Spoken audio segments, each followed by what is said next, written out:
So this is a very good question. What if toxic persons are your parents? What should I do?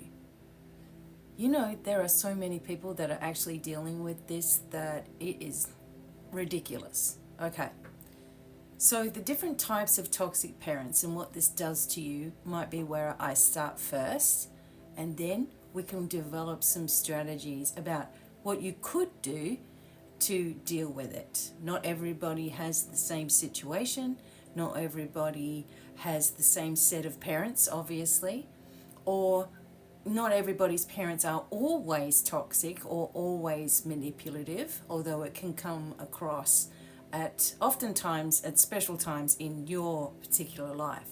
So let's just go over some of the things first, and then I will show you ways in which we can develop strategies to deal with this. Hi, my name's Divine, and I have been working for over 30 years in helping people to heal and to change their lives and to grow exponentially. And yes, I was in very, very severe abusive situations growing up with an especially narcissistic mother. So I do understand these types of situations very deeply and personally. But since I've come out the other side of this, I am so happy to be able to offer you some advice. So the first thing is what defines toxic parents. So toxic parents undermine your needs. They undermine your value in life. They undermine your sense of worth, your own independence, how you are, how you feel about things, right? And they can do this by using manipulation of guilt and fear or control to get what they want. They can be narcissistic, so they prioritize their own needs and emotions over their child's. They lack boundaries. Okay, so they invade the privacy. They might have invaded your privacy as a child as well, or expect you to fulfill their emotional needs by always talking with you about things that a child shouldn't have to talk about with their parents. For example, inappropriate things with regards to sex or relationships, or how they feel about the other parent, or even to make you feel like you're in competition for love and support with the other siblings. Okay, so as a child you might have gone through this. As an adult, that sort of connection can change. There could be verbal or emotional abuse, constantly criticizing or putting you down, okay?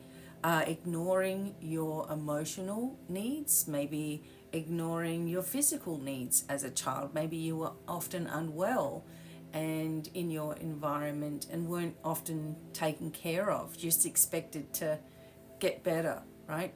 Kick it off. So maybe there's an over control situation here too, where they dictate every aspect of your life, leaving no room for you to feel independent. Maybe as a child, if this happened, then you might not feel strong in yourself now, or even confident in your abilities, in who you are.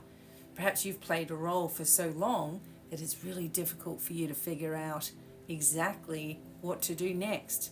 Like, how do you feel? You've always had to deal with other people's emotions. So let's look at the types. We've had sort of a look at what toxic parents are, but let's have a look at some types of them, because something might fit here for you or for other people.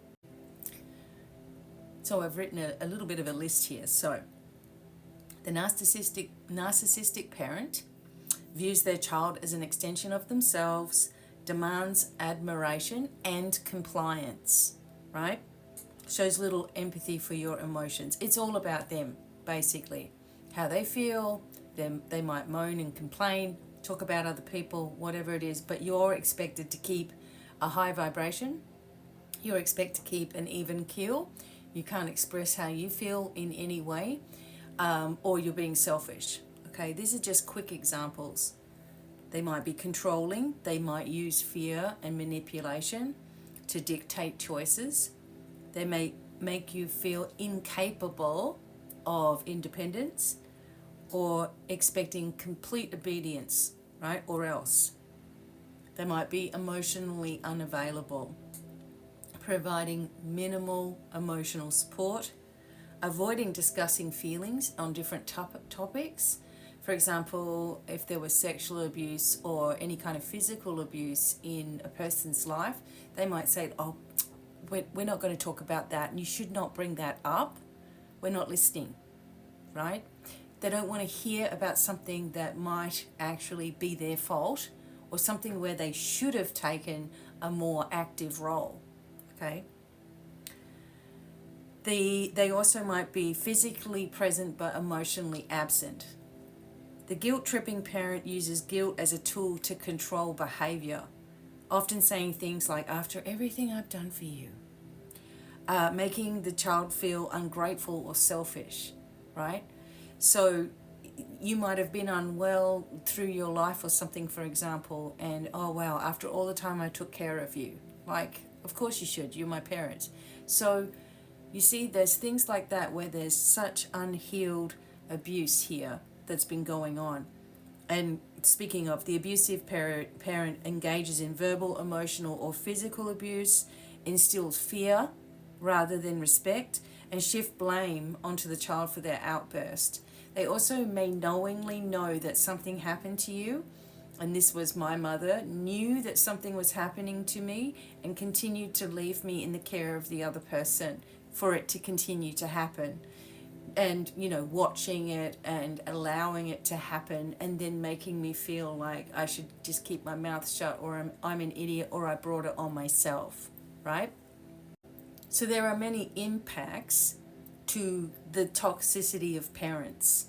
Now, again, they're coming from a very, very unhealed reality, and of course, they may not even realize that they're unhealed or ever get help, because after all, there's nothing wrong with them, right?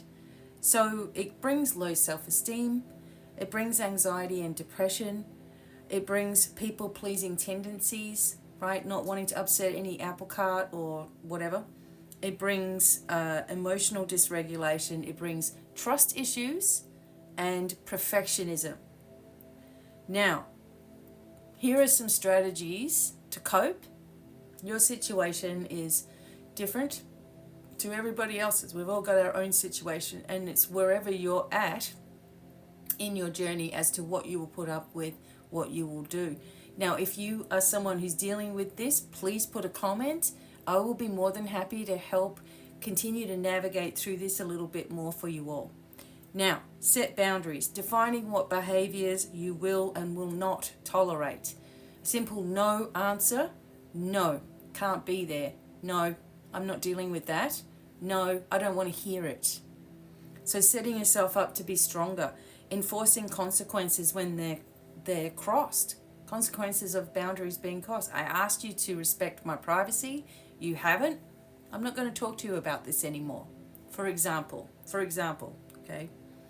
And reduce unnecessary communication. I eventually dissolved all ties because I was so tired of the going around in circles, and nothing changed on their end, right? Everything was about me changing everything, and it's like I didn't even have anything to change in the first place.